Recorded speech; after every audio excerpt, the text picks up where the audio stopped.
Famous story channel में आपका स्वागत है। आइए आज हम आपको सुनाते हैं भगवती चरण वर्मा की कहानी दो बांके। शायद ही कोई ऐसा अभागा हो जिसने लखनऊ का नाम ना सुना हो, और युक्त प्रांत में ही नहीं बल्कि सारे हिंदुस्तान में। और मैं तो यहाँ तक कहने को तैयार हूँ कि सारी दुनिया में लखनऊ की शोहरत है। लखनऊ के सफ़ेदा आम, लखनऊ के खरबूजे, लखनऊ की रेवड़ियाँ, ये सब ऐसी चीज़ें हैं जिन्हें लखनऊ से लौटते समय लोग सौगात के तौर पर साथ ले जाया करते हैं। लेकिन कुछ ऐसी भी चीज़ें हैं जो साथ नहीं ले जा सकती, और उनमें लखनऊ की जिंदा दिली और लखनऊ की नफासत विशेष रूप से आती हैं।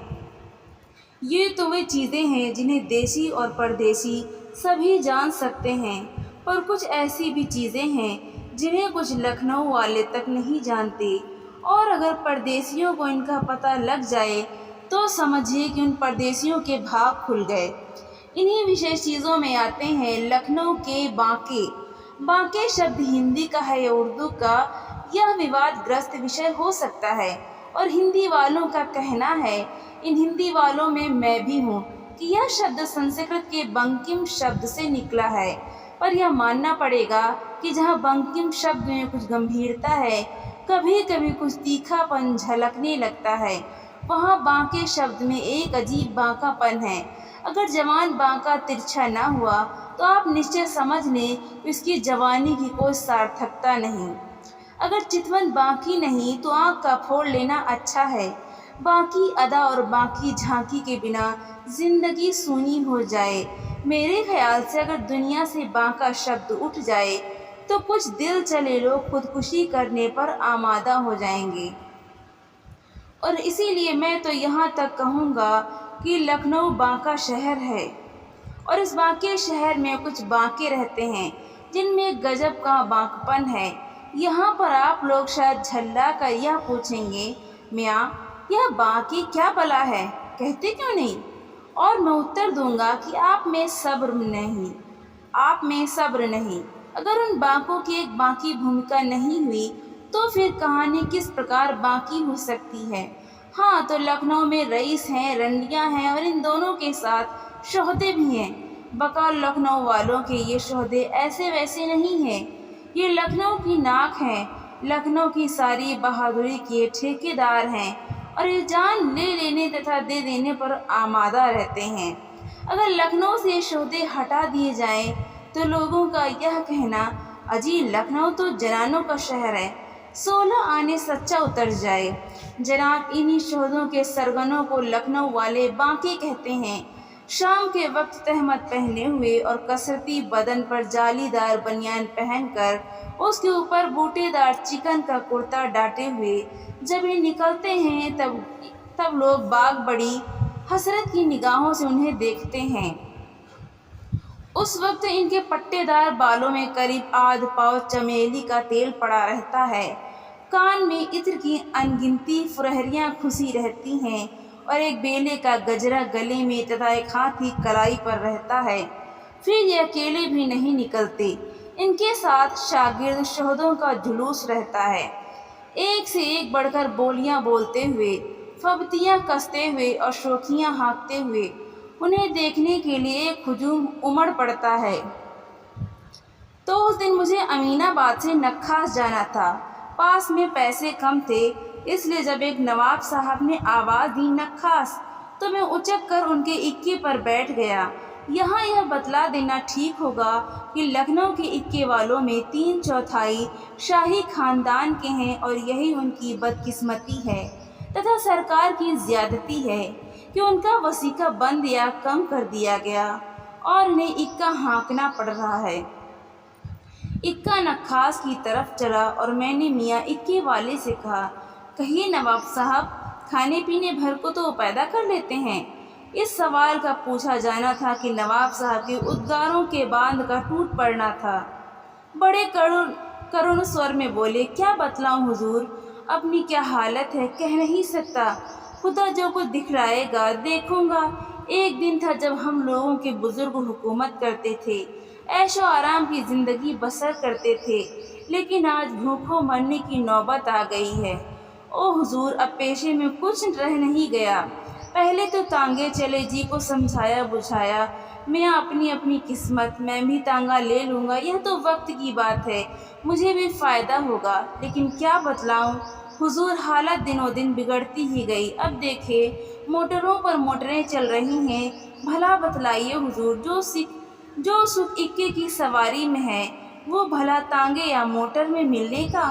تانگے میں پلتھی مار کر بیٹھ نہیں سکتے، جاتے اتر کی طرف ہے، منہ دکھن کی طرف رہتا ہے۔ اجی صاحب، ہندوؤں میں مردہ الٹے سر لے جایا جاتا ہے، لیکن تانگے میں لوگ زندہ ہی الٹے سر چلتے ہیں۔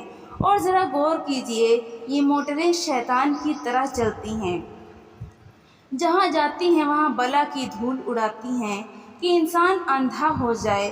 میں تو کہتا ہوں کہ بنا جانور کے آپ چلنے والی سواری سے دور ہی رہنا چاہیے، اس میں شیطان کا فیر ہے۔ اکے والے نواب اور نہ جانے کیا کیا کہتے، اگر وہ یا علی کے نعرے سے چونک نہ اٹھتے۔ سامنے کیا دیکھتے ہیں کہ ایک عالم امڑا پڑ رہا ہے۔ اکا رکاب گنج کے پل کے پاس پہنچ کر رک گیا۔ ایک عجیب سما تھا، رکاب گنج کے پل کے دونوں طرف قریب 15,000 کی بھیڑ تھی، لیکن پل پر ایک آدمی نہیں۔ پل کے ایک کنارے قریب 50 شہدے لاٹھی لیے ہوئے کھڑے تھے، اور دوسرے اور بھی اتنے ہی، لیکن ایک خاص بات یہ تھی کہ سڑک کے بیچوں بیچ پل کے ایک سرے پر ایک چارپائی رکھی تھی اور دوسری بیچ بیچ میں رک رک کر دونوں اور سے یا علی کے نعرے لگتے تھے۔ میں نے اکے والے سے پوچھا، کیوں میاں، کیا معاملہ ہے؟ اکے والے نے ایک تماشا بین سے پوچھ کر کہا، حضور، آج 2 باnkوں میں لڑائی ہونے والی ہے، اسی لڑائی کو دیکھنے کے لیے یہ بھیڑ اکٹھی ہے۔ میں نے پھر پوچھا، یہ کیوں؟ اکے والے نے جواب دیا، حضور، پل کے اس پار کے شہدوں کا سرگنا ایک بانکا ہے، اور اس پار کے شہدوں کا سرگنا دوسرا بانکا۔ کل اس پار کے ایک شہدے سے پل کے اس پار کے دوسرے شہدے کا کچھ جھگڑا ہو گیا، اور جھگڑے میں کچھ مار پیٹ ہو گئی، لیکن بعد میں دونوں بانکوں میں اس فساد پر کہا سنی ہوئی، اور اس کہا سنی میں ہی میدان بند کر دیا گیا۔ چپ ہو کر میں ادھر دیکھنے لگا۔ ایک میں نے پوچھا، لیکن یہ چارپائیاں کیوں آئی ہیں؟ ارے حضور، ان بانکوں کی لڑائی کوئی ایسی ویسی تھوڑے ہی ہوگی، اس میں خون بہے گا، اور لڑائی تب تک ختم نہ ہوگی جب تک ایک بانکا ختم نہ ہو جائے۔ آج تو ایک آدھ لاش گرے گی، یہ چارپائیاں ان بانکوں کی لاشیں اٹھانے کے لیے آئی ہیں۔ دونوں بانکے اپنے بیوی بچوں سے رخصت لے کر اور کربلا کے لیے تیار ہو کر آویں گے۔ اسی سمے دونوں اور سے یا علی کی ایک بہت بلند آواز اٹھی۔ میں نے دیکھا کہ پل کے دونوں طرف ہاتھ میں لاٹھی لیے ہوئے دونوں بانکے آ گئے۔ تماشا بینوں میں ایک سکتہ سا چھا گیا، سب لوگ چپ ہو گئے۔ پل کے اس پار والے بانکے نے سڑک کے دوسرے پار والے بانکے سے کہا، استاد، اور دوسرے پار والے بانکے نے کڑک کر اتر دیا، استاد۔ پل کے اس پار والے بانکے نے کہا، استاد، آج خون ہو جائے گا، خون۔ پل کے اس پار والے بانکے نے کہا، استاد، آج لاشیں گر جائیں گی، لاشیں۔ پل کے اس پار والے بانکے نے کہا، استاد، آج قہر ہو جائے گا، قہر۔ پل کے اس پار والے بانکے نے کہا، استاد، آج قیامت برپا ہو جائے گی، قیامت۔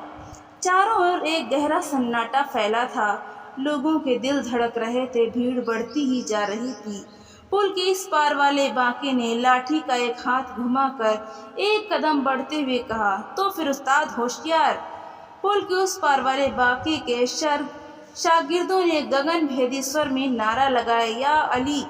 پل کے اس پار والے بانکے نے بھی لاٹھی کا ایک ہاتھ گھما کر ایک قدم بڑھاتے ہوئے کہا، تو پھر استاد سنبھلنا۔ پل کے اس پار والے بانکے کے شاگردوں نے گگن بھیدی سور میں نعرہ لگایا، یا علی۔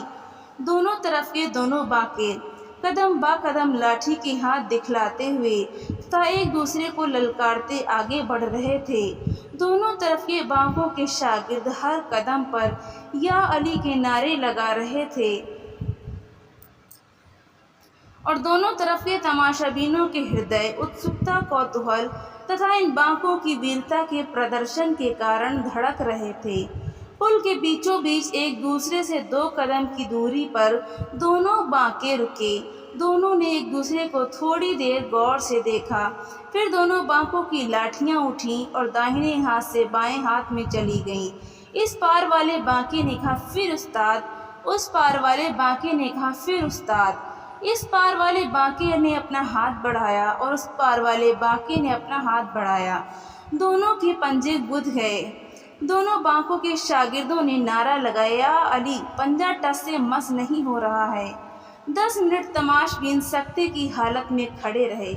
इतने में इस पार वाले बांके ने कहा, उस्ताद गजब के कस हैं। उस पार वाले बांके ने कहा, उस्ताद बला का जोर है। इस पार वाले बांके ने कहा, उस्ताद अभी तक मैंने समझा था कि मेरे जोड़ का लखनऊ में कोई दूसरा नहीं है। उस पार वाले बांके ने कहा, उस्ताद आज मुझे अपनी जोड़ का आदमी मिला। इस पार वाले बांके ने कहा, उस्ताद तबीयत नहीं होती कि तुम्हारे जैसे बहादुर आदमी का खून करूं। उस पार वाले बांके ने कहा, उस्ताद तबीयत नहीं होती कि तुम्हारे जैसे शेर दिल आदमी की लाश गिराऊं। थोड़ी देर के लिए दोनों मौन हो गए। पंजा गुथा हुआ टस से मस नहीं हो रहा है। इस पार वाले बांके ने कहा, उस्ताद झगड़ा किस बात का है। उस पार वाले बांके ने कहा, उस्ताद यही तो मैं भी समझ नहीं पा रहा हूँ। इस पार वाले बांके ने कहा, उस्ताद पुल के इस तरफ वाले हिस्से का मालिक मैं। उस पार वाले बांके ने कहा, उस्ताद पुल के इस तरफ वाले हिस्से का मालिक मैं। और दोनों ने एक साथ कहा, पुल की दूसरी तरफ से ना हमें कोई मतलब है और ना हमारे शागिर्दों को। दोनों के हाथ ढीले पड़े।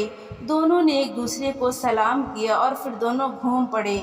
छाती फुलाए हुए दोनों बांके अपने शागिर्दों से आ मिले।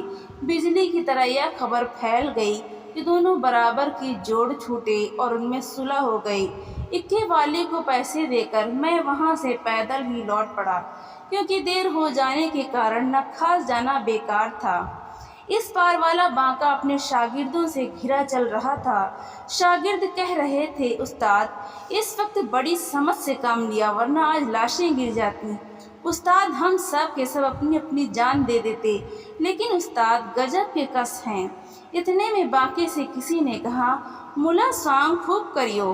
बांके ने देखा कि एक लंबा और तगड़ा देहाती जिसके हाथ में भारी सा लठ है, सामने खड़ा मुस्कुरा रहा है। उस वक्त बांके खून का घूंट पीकर रह गए। उन्होंने सोचा, एक बांका दूसरे बांके से ही लड़ सकता है। देहातियों से उलझना उसे शोभा नहीं देता। शागिर्द भी खून का घूंट पीकर रह गए। उन्होंने सोचा, भला उस्ताद की मौजूदगी में उन्हें हाथ उठाने का कोई हक भी है। तो दोस्तों, आपको ये कहानी कैसी लगी? लाइक करें, शेयर करें और कमेंट करके हमें ज़रूर बताएं। और ऐसी ही कहानियाँ सुनने के लिए हमारे चैनल को सब्सक्राइब करना बिल्कुल भी ना भूलें। तो मिलते हैं अगली नई कहानी के साथ। बहुत बहुत धन्यवाद।